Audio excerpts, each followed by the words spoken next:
భారత ప్రధానమంత్రి నరేంద్ర మోడీ గారు 15th ఆగస్టు రోజున న్యూఢిల్లీలో న్యూఢిల్లీలో చేసినటువంటి ప్రసంగంలో దిమాగి నక్సల్స్ అనే పదాన్ని పదే పదే ఉపయోగించి మాట్లాడటంతో దేశవ్యాప్తంగా ఇప్పుడు దిమాగి నక్సల్స్ అని అంటే ఎవరు అనేది ఒక పెద్ద చర్చనీయాంశంగా మారింది. బహుశా నేను అనుకుంటాను సీజేపీ చేసినటువంటి ఉద్యమం ఏదైతే ఉందో, ఢిల్లీలో జంతర్ మంతర్ జరిగినటువంటి ఉద్యమం ఏదైతే ఉందో దాంట్లో ఈ మార్క్సిజానికి సంబంధించి, మాజీ నక్సలైట్లకు సంబంధించి, లేదా ప్రస్తుతము నక్సలైటు దృక్పథంతో ఉన్నటువంటి వాళ్ళు మరి ఆ ఉద్యమంలో కీలక పాత్ర పోషించి ఈ దేశంలోనే ఒక మొత్తం అలజడిని సృష్టించడానికి కారకులయ్యారు. కాబట్టి ఇక్కడ ఇంటలెక్చువల్స్ పేరుతోటి అంటే ఈ దిమాగి నక్సల్స్ అనే వాళ్ళు గతంలో అనేక పేర్లతోటి ఇక్కడ ప్రజా జీవితంలో ఉండేవాళ్ళు. వాళ్ళు అనేక రచయితల సంఘాలు, కళాకారుల సంఘాల పేరుతోటి, అదేవిధంగా ఏంటిది అంటే జర్నలిస్టులుగా ఉంటూ పెట్టుబడిదారుల పత్రికలైనటువంటి పెద్ద పెద్ద పత్రికలలో పేరుగాంచినటువంటి రిపోర్టర్లుగా దానికి పనిచేస్తూ, జర్నలిస్టులుగా పనిచేస్తూ మొత్తం ఏందనంటే వాళ్ళు నక్సలిజానికి సానుభూతి పరులుగా జర్నలిస్టుల ముసుగులో కూడా చాలామంది పనిచేసినటువంటి వాళ్ళు ఉండేవాళ్ళు. అదేవిధంగా పౌర హక్కుల సంఘాల పేరుతోటి కూడా చాలామంది ఇంకా నక్సలైట్లను హత్య చేసినప్పుడు, వాళ్ళని అరెస్ట్ చేసినప్పుడు, అక్రమంగా జైల్లో పెట్టినప్పుడు ఈ పౌర హక్కుల సంఘాల పేరులో ఉన్నటువంటి వాళ్ళంతా కూడా బయటకు వచ్చి అనేక రకాలుగా ఉద్యమాలు చేసి వాళ్ళ విడుదల కోసం, ప్రభుత్వాల మీద ఒత్తిడి తీసుకురావడం కోసం పనిచేసేవాళ్ళు. కాబట్టి అనేక రకాలైనటువంటి వాళ్ళు పనిచేస్తున్నారు. అయితే వాళ్ళు డైరెక్ట్గా మేము నక్సలైట్లలో, నక్సల్బరీ మూమెంట్లో డైరెక్ట్గా మేము పనిచేస్తున్నాము అని ఎప్పుడు చెప్పుకోరు.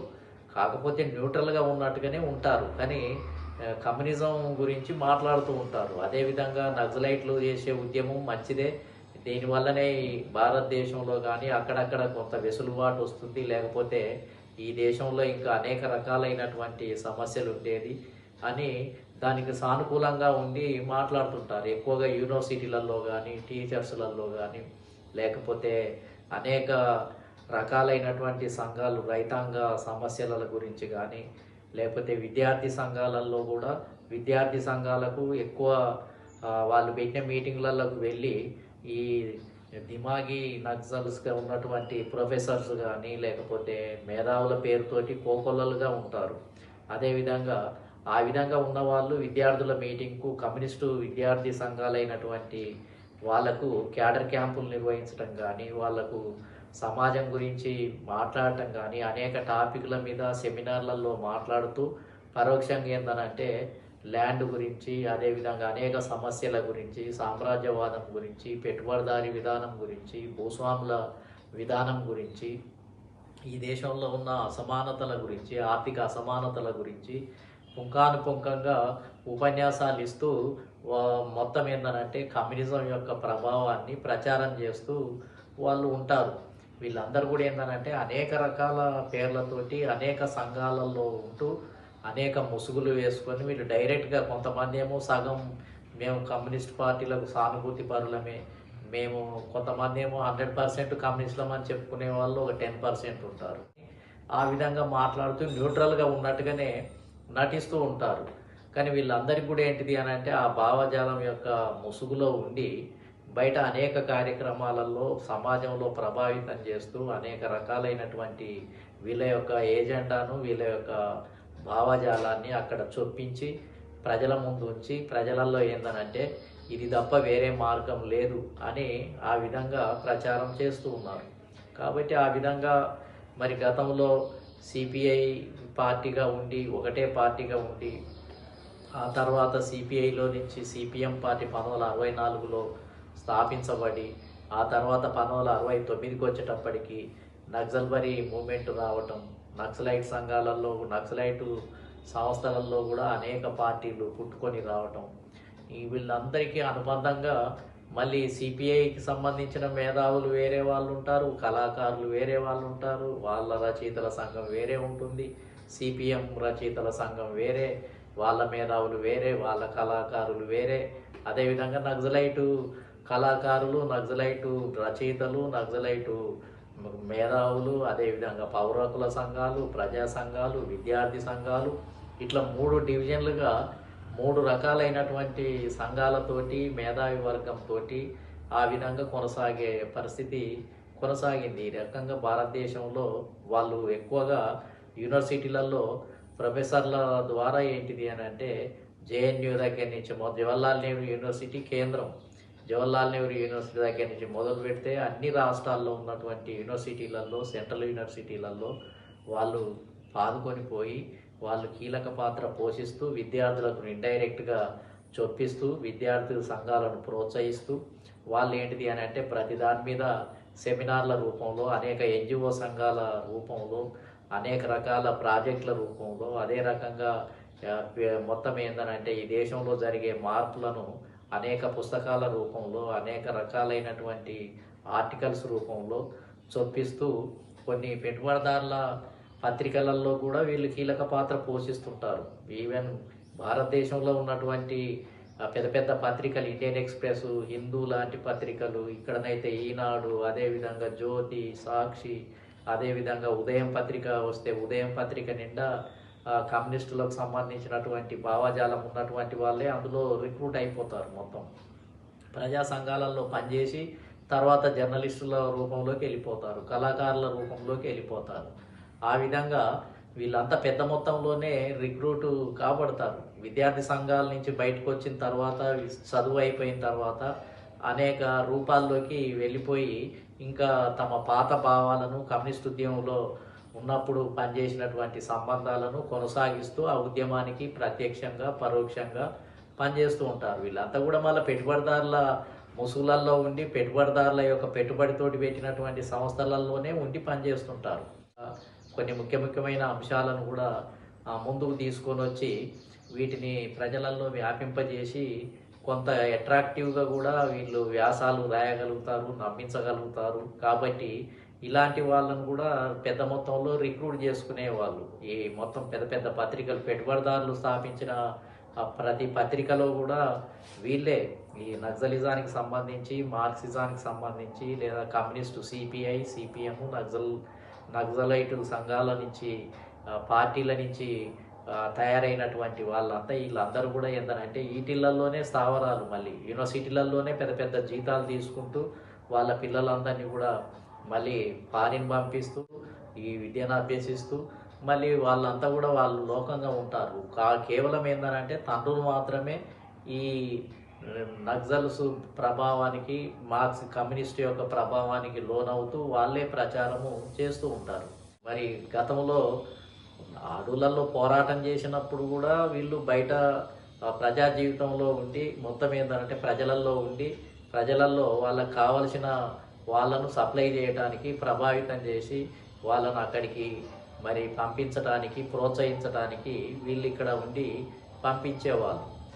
అంటే మోడీ ముఖ్య ఉద్దేశం ఏంటిది అని అంటే ఇప్పుడు నక్సలైట్ మూమెంట్ అడవులలో పోరాటాలు చేయడం అనేది లేదు, అంతరించిపోయాయి, దాన్ని రూపుమాపాము.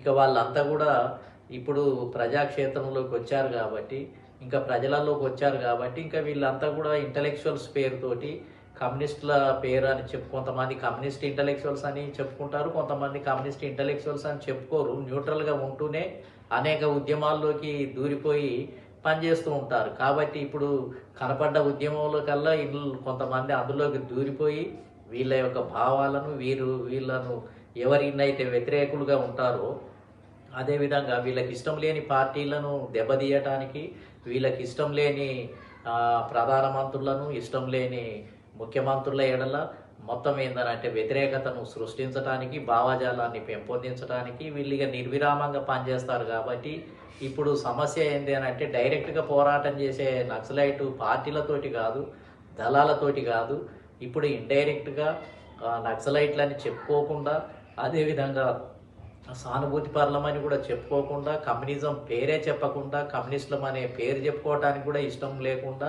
కానీ చెప్పేది మాత్రం ఏంటంటే కమ్యూనిస్టులం అని చెప్పుకోరు, కానీ చెప్పేదంతా కూడా వీళ్ళు మార్క్సిజానికి సంబంధించినటువంటి భావాజాలాన్ని మాట్లాడుతుంటారు. మరి నువ్వు కమ్యూనిస్టా అని అంటే నేను కమ్యూనిస్ట్ కాదు అని చెప్తారు. చెప్పి ఇప్పుడు ప్రతి సంస్థలలో కూడా దూరిపోతారు. అన్నిట్లలో యూనివర్సిటీలలో కానీ, అదేవిధంగా కళాకారుల రూపంలో, మేధావుల రూపంలో, రచయితల రూపంలో, జర్నలిస్టుల రూపంలో అనేక వాటిలలో కూడా దూరిపోయి వాళ్ళు సునాయాసంగా వాళ్ళ యొక్క ఏజెండా, వాళ్ళ యొక్క భావజాలాన్ని చెప్పే పరిస్థితి వాళ్ళకు ఇటువరకు వెనతో పెట్టినటువంటి విద్యనే. ఇదేమీ కొత్త కాదు.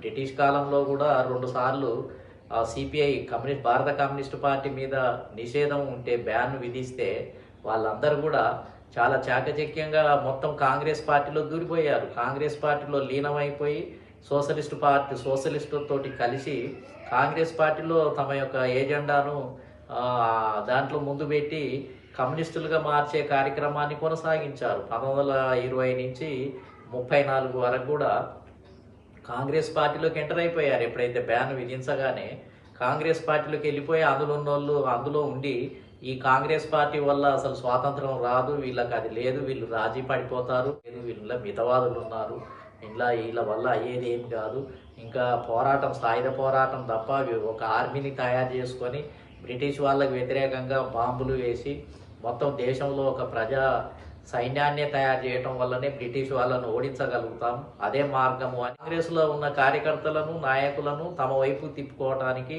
వాళ్లకు అనేక రకాలైనటువంటి భాషను ఏంటిదేనంటే మాట్లాడుతూ అందులో పనిచేయటం జరిగింది. ఆ తర్వాతనే 1934 వచ్చిన తర్వాతనే మళ్ళీ 36 తర్వాతనే మళ్ళీ బ్యాను ఎత్తివేయటం జరిగింది. మళ్ళీ బ్యాను ఎత్తివేసిన తర్వాత వాళ్ళు కమ్యూనిస్ట్ పార్టీలుగా పనిచేస్తున్నటువంటి క్రమంలో మళ్ళా 2వ ప్రపంచ యుద్ధము, అదేవిధంగా ఈ 2వ ప్రపంచ యుద్ధం వచ్చినప్పుడు మళ్ళా కమ్యూనిస్టు పార్టీలను బ్యాన్ చేయటం జరిగింది. 1942 నుంచే కమ్యూనిస్ట్ పార్టీలను బ్యాన్ చేసినటువంటి క్విట్ ఇండియా మూమెంట్ నుంచే మళ్ళీ బ్యాన్ చేసినటువంటి పరిస్థితి ఉంది. అటువంటి పరిస్థితుల్లో మళ్ళీ కాంగ్రెస్ పార్టీలోకి వచ్చేసి కాంగ్రెస్ పార్టీలో దూరిపోయి మొత్తం అండర్ గ్రౌండ్ అంతా కాంగ్రెస్ పార్టీలోనే పనిచేస్తూ మళ్ళీ గాంధీ వల్ల ఏమీ లాభం లేదు, ఈ కాంగ్రెస్ పార్టీ వల్ల ఏమి లాభం లేదు, వీళ్ళంతా సత్యాగ్రహాలతోటి యాత్రలతోటి ఇది అయ్యేది కాదు, మొత్తం ఏంటంటే వీళ్ళకి వ్యతిరేకంగా పెద్ద తిరుగుబాటే చేయాలి, సైన్యాన్నే తయారు చేయాలి, మొత్తం అసంతృప్తిని దేశంలో రెచ్చగొట్టాలి, బ్రిటిష్ స్థావరాల మీద దాడి చేయాలి, వాళ్ళని మొత్తం వాళ్ళ ఆయుధాలన్నీ గుంజుకోవాలి అని ఈ రకంగా మొత్తం మళ్ళీ ప్రచారం చేసే కార్యక్రమం. కమ్యూనిస్టు పార్టీలకు ఆపద వచ్చినప్పుడల్లా వేరే పార్టీలలోకి సంస్థలలోకి సునాయాసంగా దూరిపోయి అందులో ఉండి తమ యొక్క భావాజాలాన్ని ప్రచారం చేస్తూ కాంగ్రెస్ వల్లనే కమ్యూనిస్టులుగా మారుస్తారు, సోషలిస్టులనే కమ్యూనిస్టులుగా మారుస్తారు, ఇతర సంఘాల వాళ్ళనే కమ్యూనిస్టులుగా మారుస్తారు. అనేక రకాల ముసుగులలో ఉండి ఆ విధంగా స్వాతంత్రానికి ముందు ఈ విధమైనటువంటి ప్రక్రియనే అనుసరించినటువంటి పరిస్థితి ఉంది. స్వాతంత్ర అనంతరం మళ్ళీ సిపిఐ మళ్ళీ దేశంలో ఏంటంటే ఒక ప్రధాన ప్రతిపక్షంగా ఎదుగుతుంది, కాంగ్రెస్కి ఆల్టర్నేటివ్ కమ్యూనిస్టు పార్టీ అని దేశవ్యాప్తంగా కూడా ప్రచారం చేసి ఉద్యమాలు జరుగుతున్నటువంటి కాలంలోనే మళ్ళీ ఈ కమ్యూనిస్టు పార్టీలో కూడా 2 వర్గాలు 1964లో సిపిఐ నుంచి సిపిఎం పార్టీ వైదొలిగి సిపిఎం పార్టీగా అవతరించడము అనేది జరిగింది. ఆ తర్వాత ఏంటంటే 69లో నక్సల్ బరి ఉద్యమం రావటం, నక్సలైట్ పార్టీ రావడం జరిగింది. ఆ తర్వాత నక్సలైట్ పార్టీలో నుంచి కూడా దాదాపు 5 గ్రూపులు, 8 గ్రూపులు, 12 గ్రూపులు, చివరికి చిన్న చితక కలిపితే 16 గ్రూపుల వరకు పెరిగిపోయినటువంటి పరిస్థితి.